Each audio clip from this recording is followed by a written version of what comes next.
Olá, sou o professor Pedro de Linguagens, aqui do Pré-ENEM Legal, e hoje mais uma aula de literatura. Continuando aqui no século XIX, vamos conversar sobre um dos movimentos principais da literatura brasileira, que sempre vai cair no Enem e sempre vai estar sendo cobrado, tanto nos seus textos literários como no contexto histórico, que é o romantismo.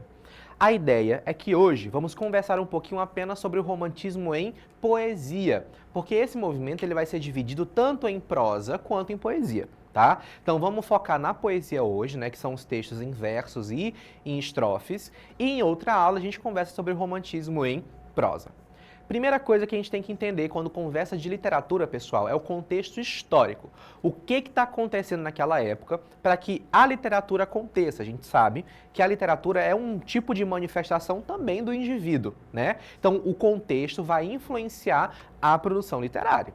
Então, o que está acontecendo? Em que século que nós estamos? Aqui a gente vai estar no século XIX, ok? A gente vai estar passando pelos anos de 1800 a 1850 e diversos acontecimentos muito importantes para o Brasil vão acontecer nessa época. O principal, o primeiro que a gente vai ter, lá em 1822, é a independência do país. Então agora a gente vai deixar de ser uma colônia de Portugal a virar um país independente próprio.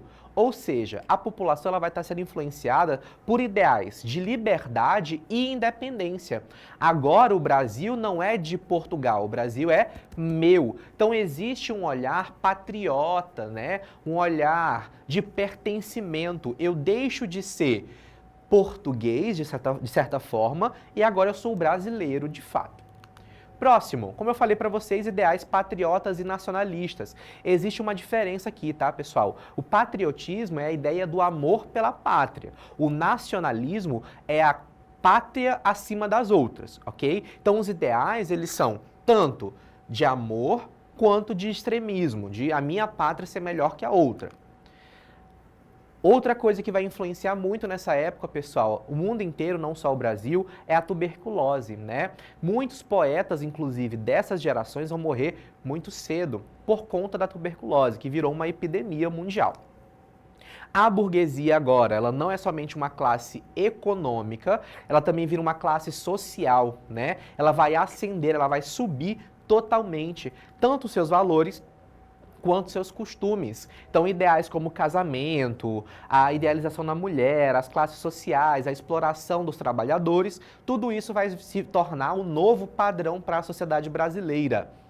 A escravidão ainda está acontecendo, mas na segunda metade do século XIX, lá em 1888, a gente vai ter a abolição e os poetas da última geração do romantismo vão falar também sobre isso.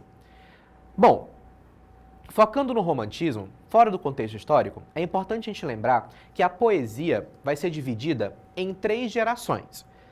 Bom, a primeira geração, indianismo, a segunda, ultrarromantismo e a terceira, o condoreirismo. Só tomem cuidado, por quê? Aqui a gente está dividindo a poesia e a prosa, correto?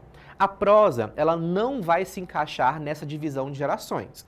A gente vai ter tipos de prosa. Então não se confundam quando o professor falar, pessoal, agora no romantismo poesia são 3 gerações e na prosa são 4 tipos. Por quê? Porque a divisão e o tipo de obra vai ser diferente para cada momento. Na poesia, cabe a gente falar sobre as 3 gerações.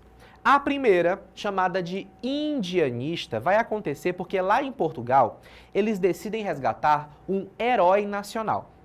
Aqui no Brasil a gente está passando por essa ideia de independência, então coube pensar em quem que poderia representar o brasileiro. Lá em Portugal, o grande herói eram os cavaleiros medievais, eles que conquistaram as terras para a igreja, lutaram pelo país, mas o Brasil não teve era medieval, a gente não era nem descoberto, o Portugal nem tinha chegado para começar a colonização. Então quem que é o mais anterior à fundação do país que poderia servir de representação? Olharam para o indígena. E aqui, pessoal, a gente vai ter que utilizar o termo índio, porque a ideia é que eles tinham sobre o nativo, Realmente um olhar de estereótipo né, idealizado. Então, a primeira geração vai resgatar o índio como o grande herói da população brasileira. Mas é o herói de fato? É o índio de fato? Não, é um índio idealizado, por isso a terminologia. Vai ser aquele que vai demonstrar para todos grande força, coragem, né, que represente os ideais do Brasil. Então, a primeira geração romântica vai resgatar o herói do Brasil como o índio, né, e os ideais patrióticos e nacionalistas, né, de independência, de força do país. Vai começar, pessoal, com Gonçalves de Magalhães, mas ele não vai ser o principal autor. O principal autor dessa geração vai ser o Gonçalves Dias, que eu acho que todo mundo conhece por este poema muito famoso, que é a Canção do Exílio. Vamos ler somente a primeira estrofe para poder entender qual que é a característica aqui da primeira geração indianista. Então, minha terra tem palmeiras, onde canta o sabiá. As aves que aqui gorjeiam, não gorjeiam como lá. Canção do exílio, pessoal. Exílio é quando a pessoa ela é expulsa, né? Ela está fora da sua terra natal por alguma razão. Então, o Gonçalves Dias, ele faz uma comparação entre o lá, que no caso é fora do Brasil, né? Desculpa, o cá, que é fora do Brasil, e o lá, que de fato é o Brasil. Uma comparação em que onde eu estou nunca vai ser tão bom quanto o meu país de origem. Tá vendo o ideal patriótico? As belezas que existem aqui nem se comparam com as belezas do meu país original. Então eu olho para a natureza, para os ideais patrióticos da minha terra como principais. Beleza? Então, primeira geração indianista, índio como era nacional, ideais patrióticos e nacionalistas e a valorização da terra, da natureza brasileira. A segunda geração é chamada de ultrarromantismo. Aqui, pessoal, o principal fator que a gente vai pensar é a tuberculose. Os autores são muito jovens, né? São autores que vão a São Paulo, principalmente para estudar direito, parte da burguesia maior, tá? Vão viver em repúblicas e vão ter uma vida muito boêmia, ou seja, muita festa, muita bebedeira, né? Só que não vão ter uma vida amorosa. Essa é uma outra grande característica. Os autores dessa geração, eles vão idealizar a mulher como perfeita, mas eles nunca vão alcançar essa mulher. Ela é tão perfeita e tão maravilhosa que está em outro patamar. Ela é perfeita de não ter defeitos, fora da realidade, e eles nunca vão se atrever a chegar nelas. Então a maioria nunca vai ter um relacionamento, por exemplo, tratado nos seus poemas.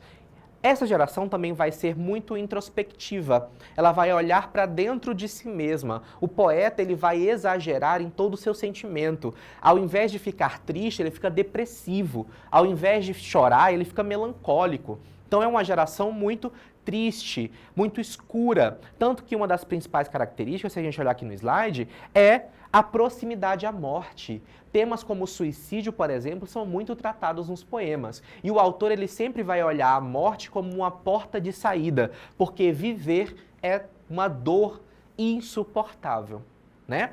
Então, o saudosismo, sempre que a geração anterior era melhor que a nossa, porque a nossa agora é triste. A introspecção, proximidade à morte, os ambientes são escuros, muitas vezes até em cemitérios, né? A presença dos sonhos, do onírico, as pessoas não sabem se estão falando na realidade ou se estão sonhando. O amor, ele é idealizado, a mulher é perfeita, ela nunca vai ser alcançada. E as questões tratadas são intimistas. O principal autor que nós vamos ter é o Álvares de Azevedo aqui, tá, pessoal? Não vou ler o poema todo, também somente a primeira estrofe, mas para vocês perceberem como que a questão da morte e da tristeza são trabalhadas aqui. Se eu morresse amanhã, viria ao menos fechar meus olhos minha triste irmã. Minha mãe de saudades morreria se eu morresse amanhã. Olha que triste. A solução que ele vai ter, né, a perspectiva que ele tem da vida dele é a morte. E é muito legal também a gente perceber que por ele não possuir uma esposa, né, por a mulher ser inalcançável, as únicas figuras femininas presentes nas obras, de forma real, né, de fato naquele cenário, são as mães e as irmãs do autor. Ok? Então, introspecção, tristeza, melancolia, proximidade à morte e temas macabros, noturnos, né, ambientes à noite, muito das maioria das vezes. Próximo, condoreirismo. E aí a gente chega na terceira geração, lá para a segunda metade do século XIX, para 1888, quando problemas sociais como a escravidão vão começar a ser criticados. A terceira geração ela é um pouquinho diferente da segunda e da primeira.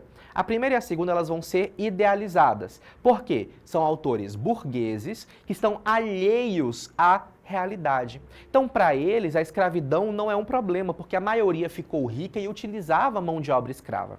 Agora, na terceira geração, eles são mais pé no chão. Eles vão sair do mundo das ideias e olhar para a realidade. E qual que é a realidade? Tristeza, desigualdade social, escravidão, preconceito. Então eles vão criar uma literatura social engajada para criticar essas questões sociais.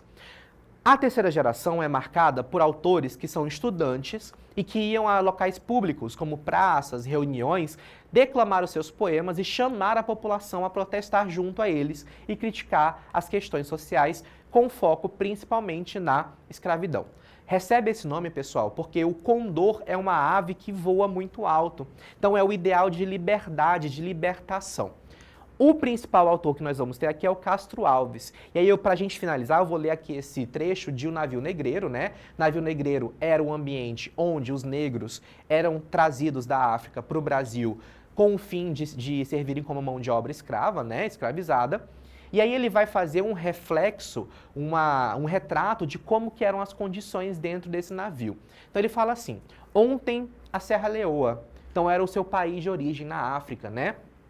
A guerra, a caça ao leão, o sono dormido à toa sob as tendas da amplidão. Então eles poderiam dormir, ficar tranquilo, caçar, eles tinham liberdade. Hoje, o porão negro, fundo, infecto, apertado, imundo, tendo a peste por jaguar. Então a maioria pegava doenças, né, no ambiente totalmente insalubre, que não deveria colocar nenhum ser humano, por exemplo.